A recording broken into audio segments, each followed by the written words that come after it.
On passe maintenant à la suite de notre cours, à la troisième partie qui concerne les applications. Quelles sont les applications de l'analyse dimensionnelle? Mais juste, je vous rappelle quelques coefficients adimensionnels, quelques nombres adimensionnels très utilisés. Nous avons le nombre de Reynolds, le nombre de Mach, et le nombre de Lair, nombre de Nusselt, nombre de Prandtl, nombre de Strouhal. Tous ces paramètres, on peut les trouver partout dans les livres. Par exemple, dans ce livre, vous avez une dizaine, quelques 30 à 50 nombres. Chaque nombre adimensionnel, il est dans une application donnée. Par exemple, le nombre de Reynolds, on le connaît, il est partout. Il est en mécanique des fluides, il est en transfert de chaleur. Vous avez aussi le nombre de Strouhal, vous avez le nombre qu'on connaît, le nombre de Rayleigh, c'est en transfert de chaleur. Vous avez le coefficient de pression, vous avez le nombre de Prandtl aussi dans les problèmes de transfert de chaleur. Le nombre de Peclet, le nombre de Nusselt, très important nombre de Nusselt, c'est en transfert. Vous avez plus de 30 pratiquement de nombres adimensionnels qui sont obtenus par analyse dimensionnelle. Tous ces nombres adimensionnels, on va les appeler paramètres de similitude. Et on va voir le pourquoi. Des nombres adimensionnels, on les appelle paramètres de similitude, ou bien en anglais, similarity parameters. Bien. On passe aux applications maintenant, les plus importantes, et on va commencer avec la première application qui est la similitude. D'accord? La similitude. D'accord? Il y a une similitude entre un corps et un autre. D'accord? Une ressemblance, donc une similitude. Donc l'analyse dimensionnelle, grâce au théorème de Buckingham, elle a permis de résumer le comportement d'un système à une relation entre un nombre adimensionnel et d'autres nombres adimensionnels. Par exemple, la force adimensionnelle fonctionne du nombre de Reynolds, de la rugosité, ainsi de suite. Bien. Et pour déterminer cette fonction, on aura besoin, bien sûr, de mesures expérimentales. Par exemple, je sais qu'un prototype, par exemple, le prototype d'un avion, c'est un corps de grande dimension, donc on ne peut pas, il n'y a aucune théorie qui permet d'avoir la force aérodynamique, par exemple, la force de l'air qui s'applique sur ce corps. Comment je vais faire? Dû à ces problèmes, je vais, il est économiquement, c'est un problème d'argent, et pratiquement plus facile de faire des mesures sur un modèle réduit, ce qu'on appelle un modèle ou bien une maquette. Par exemple, là, vous avez une maquette d'avion de ligne, un avion de ligne pour les voyageurs. D'accord? Bien. Bien sûr, dans des installations, dans des laboratoires, on va faire ces essais. Bien. Donc, l'intérêt de l'étude de la similitude, c'est quoi? C'est justement ce passage entre l'échelle réelle et l'échelle de laboratoire. C'est-à-dire la question qui se pose, comment je vais transposer les résultats que je vais obtenir sur le modèle en laboratoire, je vais les transposer sur le prototype réel. Par exemple, si je vais faire l'essai sur un avion, un modèle d'avion, je vais tirer la force de traînée, par exemple. Quelle est la relation entre la force de traînée du corps du modèle et la force de traînée du corps réel? C'est ça la question. Donc, qu'est-ce qu'on doit faire justement pour répondre à ce cas? On doit s'arranger pour respecter le maximum de similitudes. Donc, il doit y avoir une similitude entre la maquette, l'écoulement autour de la maquette et l'écoulement autour de prototype. Donc, on doit respecter un maximum de similitudes, ce qu'on appelle la similitude complète. D'accord? Pour pouvoir transposer les résultats de l'échelle réelle, de l'échelle du laboratoire vers l'échelle réelle, on doit respecter ce qu'on appelle la similitude complète. Bon, la similitude complète, elle existe quoi? 3 similitudes. similitude géométrique, similitude cinématique et similitude dynamique. Il faut avoir les trois pour être sûr qu'on a une similitude complète entre le prototype et le modèle. Bien. Par exemple, je commence par la première, la similitude géométrique. Par exemple, là, vous voyez que, par exemple, le prototype d'une voiture à l'échelle réelle, donc indice P pour dire prototype, donc la longueur, la vitesse, la viscosité et la masse volumique de l'air, indice P pour dire prototype. C'est l'écoulement autour de prototype. Et on doit faire des tests, si on peut faire des tests, ou bien on doit faire des tests sur un modèle de voiture, on doit respecter la similitude. C'est-à-dire, il faut que les dimensions linéaires de modèle soient reliées aux dimensions de prototype par le même facteur d'échelle. Pour être sûr que les lignes de courant autour du corps sont les mêmes. Il faut exiger cette première similitude. C'est-à-dire, je m'explique d'une autre façon. Si vous avez, par exemple, un prototype d'un avion comme ça, un avion de ligne pour les voyageurs, le modèle doit être le même, c'est-à-dire le même corps. Comment on peut faire ça? Avec les logiciels qui existent, par exemple SolidWorks ou n'importe où. Vous avez votre corps, vous le sélectionnez et vous donnez n'importe quelle échelle et toutes les dimensions, les trois dimensions, seront réduites par le même facteur d'échelle. D'accord? C'est-à-dire, on ne peut pas diminuer la longueur et oublier la largeur ou bien l'épaisseur. Donc, toutes les dimensions, d'accord, doivent être réduites de la même manière, avec le même facteur d'échelle. Une petite remarque ici, c'est-à-dire la réduction de l'échelle, on ne peut pas réduire comme on veut. Il y a une limite.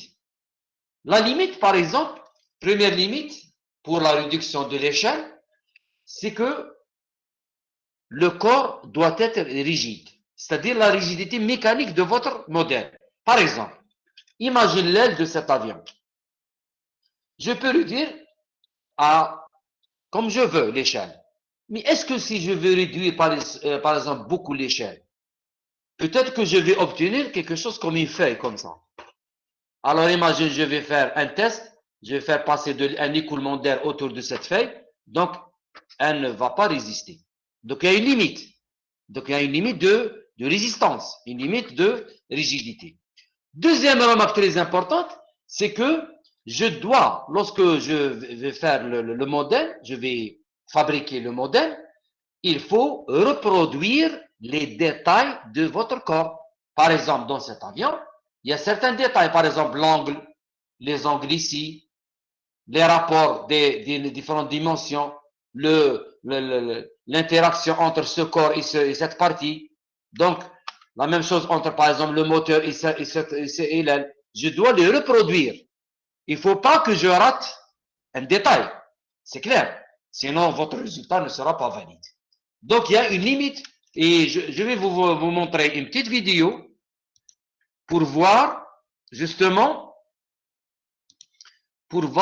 par exemple, vous avez à l'échelle 1 ici, par exemple, dans cet essai d'un modèle d'avion. D'accord? Là, vous avez, par exemple, vous avez un avion de chasse, par exemple. Remarquez les détails. C'est un grand problème. Là, vous avez des missiles. Il faut justement reproduire, à échelle réduite, reproduire ce missile. Il faut reproduire tous les détails, les angles, les dimensions. Je vais vous montrer un exemple. Par exemple, regardez ici, par exemple. Regardez ce missile, comment ils vont le faire sur un modèle. D'accord? Donc, on doit respecter tous les détails. Regardez ici, par exemple, votre modèle d'avion. Voilà votre modèle d'avion. L'aile, le corps, le fuselage, l'entrée des réacteurs. Ici, vous avez l'entrée. Regardez, c'est la même entrée. D'accord? Et vous avez votre charge. la charge utile, soit par exemple une bombe, soit un missile. Donc, il faut respecter justement toutes les formes. Il ne faut pas rater les détails. Sinon, votre résultat ne sera pas valide. Bon. On revient à notre cours. Donc, je dois respecter la similitude géométrique. C'est clair. En respectant la rigidité du modèle et je dois aussi reproduire les fins de détail du corps réel. Deuxième similitude, c'est ce qu'on appelle la similitude cinématique. C'est-à-dire, vous avez la même échelle de longueur, de temps, donc de vitesse. D'accord? Donc, c'est-à-dire que les vitesses dans les deux, c'est-à-dire dans le prototype et le modèle, les vitesses doivent être reliées par un facteur d'échelle constant. Regardez le cas réel, prototype, 3 bâtiments par exemple. Le but de cet essai, c'est vous avez la vitesse de vent. Quelle est la force de traînée qui s'applique sur le prototype? Force traînée sur le prototype. En vert ici. Regardez l'écoulement, comment il passe. Voilà, vous avez l'écoulement de l'air, comme ça, comme ça. Et regardez le modèle. Vous avez le même rapport de vitesse qui est là. D'accord? Ce rapport entre cette vitesse et cette vitesse, c'est le même que entre cette vitesse et cette vitesse et la vitesse qui est là et la vitesse. Donc, le rapport entre les deux vitesses dans les deux cas doivent être reliés par le même facteur d'échelle. Et regardez, même le sens, même la direction de votre ligne de courant, c'est la même. D'accord? Voilà un exemple de ce qu'on appelle la similitude cinématique. Donc, si vous avez la même échelle de longueur, de temps et de vitesse, vous avez le même régime d'écoulement. Et on sait que le régime d'écoulement, il est donné par le nombre de Reynolds. C'est-à-dire la similitude cinématique, elle exige l'égalité du nombre de Reynolds. Voilà, le nombre de Reynolds de modèle égale le nombre de Reynolds de prototype, indice P. Donc, la première chose, la plus importante dans un problème de mécanique des fluides, c'est de chercher la vitesse. Et où est-ce qu'on va trouver la vitesse? Dans le nombre de Reynolds. Donc, si on va assurer cette égalité entre les deux, on va tirer notre vitesse, soit dans le test, soit dans la réalité. Et c'est pour ça que ces nombres adimensionnels, on les a appelés paramètres de similitude. D'accord? Donc, c'est à travers l'égalité de ces nombres que je peux parler d'une similitude. Donc, même régime d'écoulement, vous avez Reynolds de modèle égale Reynolds de votre prototype. D'accord? Bien. Troisième, maintenant, et dernière similitude, c'est la similitude dynamique. C'est-à-dire que vous avez la même échelle de longueur, de temps et de force, ou bien de masse. Là, on parle de force. Bien. Donc, je peux dire que cette similitude dynamique, c'est une qui donne la force adimensionnelle, c'est une conséquence directe de la similitude cinématique. C'est normal. Parce qu'une fois que vous avez la vitesse ici, vous pouvez tirer les contraintes. Soit les contraintes de cisaillement, soit les contraintes normales de pression. D'après Bernoulli. Et si on a les pressions, les contraintes, pression et cisaillement, on peut obtenir les forces. C'est clair. Rappelez-vous les étapes logiques de la mécanique des fluides. Vitesse, contrainte et force. Donc la similitude cinématique vous donne accès aux vitesses. Donc la vitesse vous permet d'avoir les contraintes et les contraintes de pression, les distributions de pression et de contraintes de cisaillement permettent de donner bien sûr la force. Et là on parle toujours bien sûr de force adimensionnelle. Et les forces adimensionnelles, elles sont données par des nombres comme ça, qu'on les appelle les coefficients de force. D'accord? La force adimensionnelle est appelée coefficient de force. Donc là aussi, la similitude dynamique vous permet d'avoir coefficient de force pour le modèle égale coefficient de force pour le prototype. Il y a toujours l'égalité entre les nombres adimensionnels. C'est-à-dire, si on va répondre à la première question qu'on a posée dès le départ de notre cours, on a dit que si on a un corps de 100 mètres, par exemple un avion de 100 mètres, qui vole à 900 km/h, quelle doit être la vitesse dans le test? si on a un corps de 1 mètre. Donc, le rapport de 1 centième. Première réponse, c'est la vitesse doit être multipliée par 100 ou bien divisée par 100. Non. D'après l'analyse dimensionnelle, on doit assurer l'égalité des nombres adimensionnels. Le nombre de Reynolds de test égale le nombre de Reynolds de vol réel.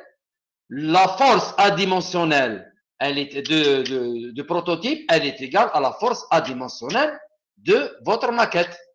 Et c'est valable pour n'importe quel corps. C'est pas uniquement pour l'aérodynamique, pour l'avion, c'est valable pour n'importe quel essai que vous allez faire à échelle réduite. D'accord? Donc, l'égalité, très importante, de ces nombres adimensionnels qu'on les appelle les paramètres de similitude. Et comment vous allez choisir vos paramètres, vos rapports? Suivant les questions posées. Donc, si on vous demande la vitesse, donc la vitesse, on la trouve dans le nombre de Reynolds, ici. Si on demande une force, on la trouve dans la force adimensionnelle qu'on appelle coefficient de force, et ainsi de suite. D'accord? Bien. Donc, comme conséquence, d'accord, c'est les coefficients qui sont de force qui sont égaux. C'est les nombres de Reynolds qui sont égaux. C'est la seule façon de valider vos tests, d'accord, que ce soit dans les souffleries d'air ou bien les canaux hydrodynamiques avec la réalité. D'accord?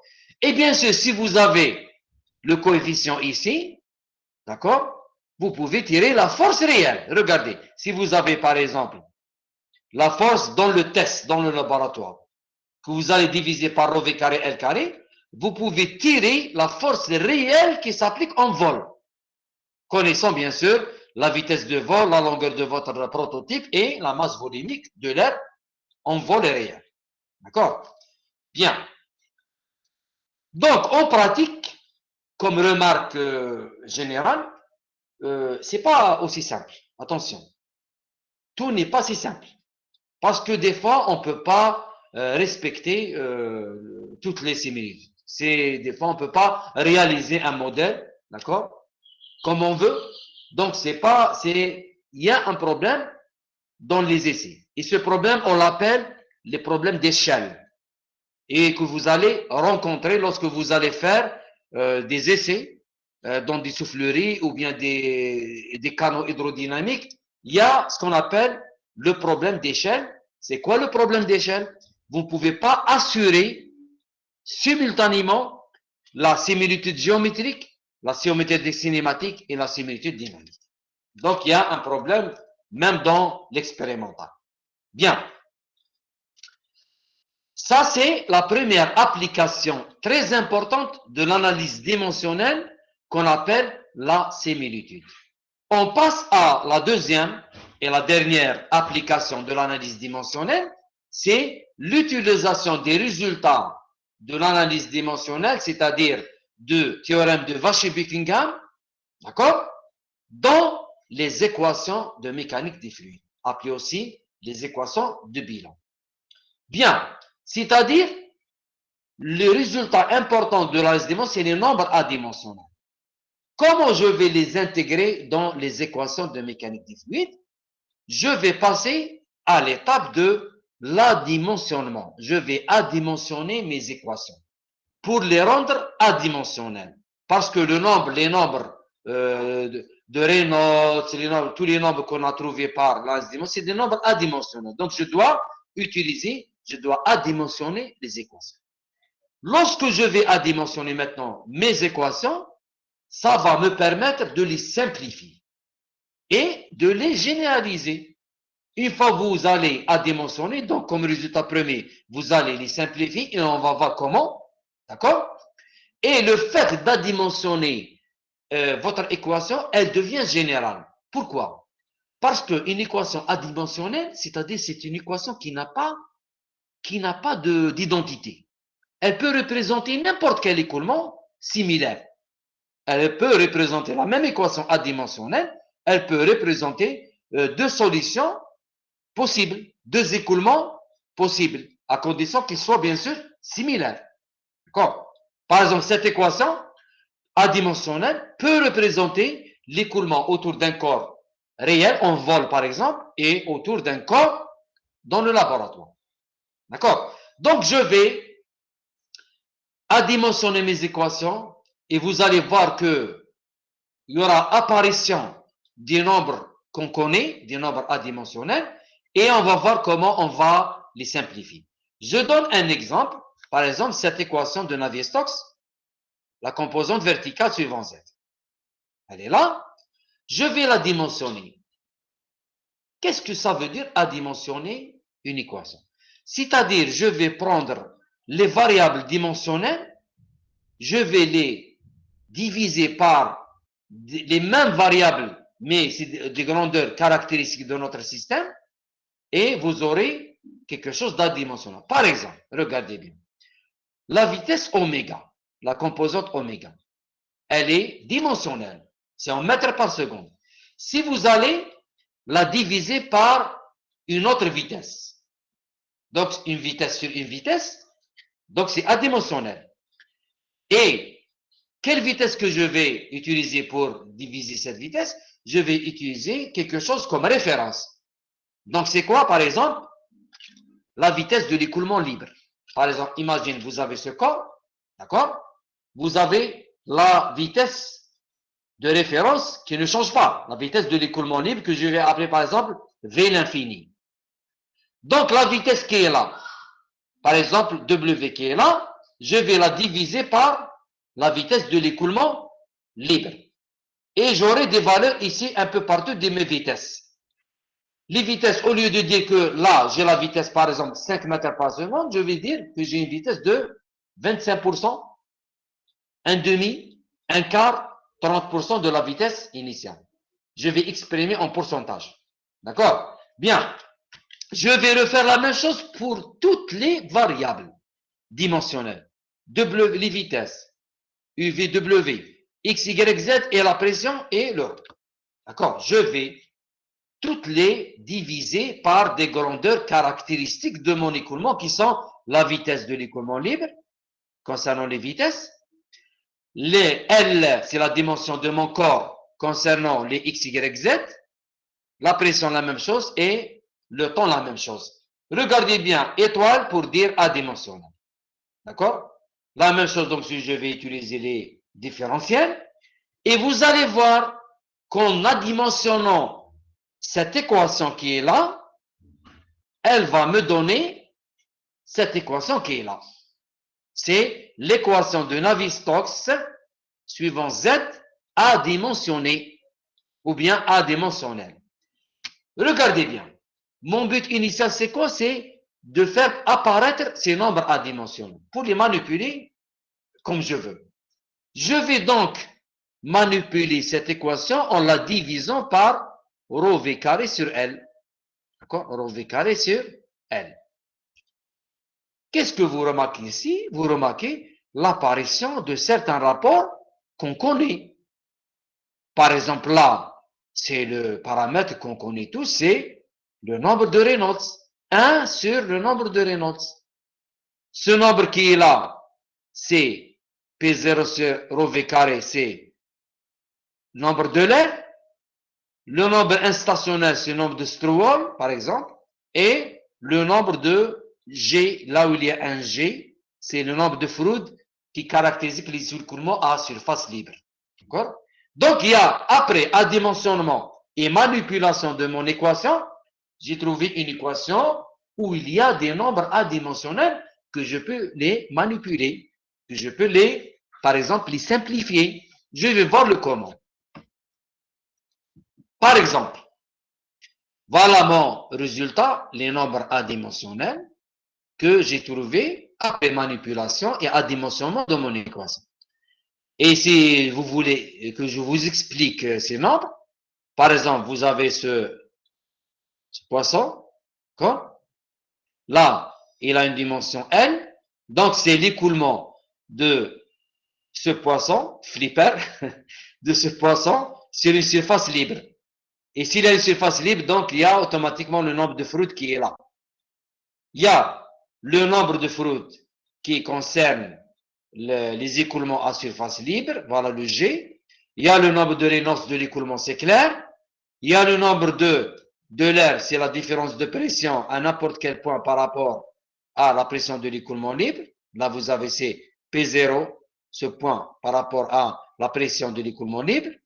Et vous avez ce nombre de Stroll, c'est un nombre caractéristique c'est un nombre instationnaire. C'est-à-dire dans le cas où l'écoulement, il est instationnaire, qui n'est pas permanent. Ça, vous le remarquez, c'est le battement de la queue de ce poisson. De cette nageoire, ce battement avec une certaine fréquence, donc il est donné par... donc c'est une caractéristique de l'écoulement instationnaire. Comment je vais, par exemple, simplifier cette équation? C'est clair. Donc si l'écoulement il est permanent, donc ce terme Stroll, il va disparaître. Disparaître avec lui ce terme, tant mieux. Si vous avez la différence de pression négligeable, donc ce terme il va disparaître.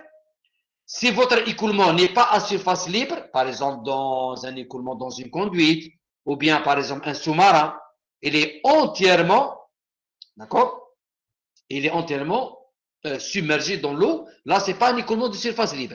Donc le fluide il est nul, il disparaît.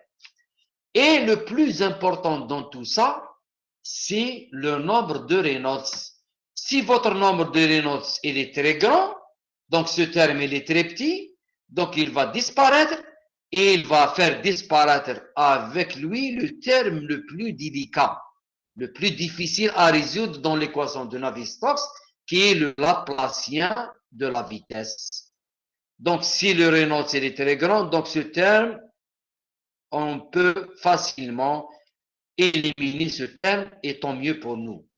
Donc, voilà pratiquement la façon comment vous allez simplifier l'équation de Navier-Stokes qui initialement n'a pas de solution analytique, donc on était obligé de la simplifier.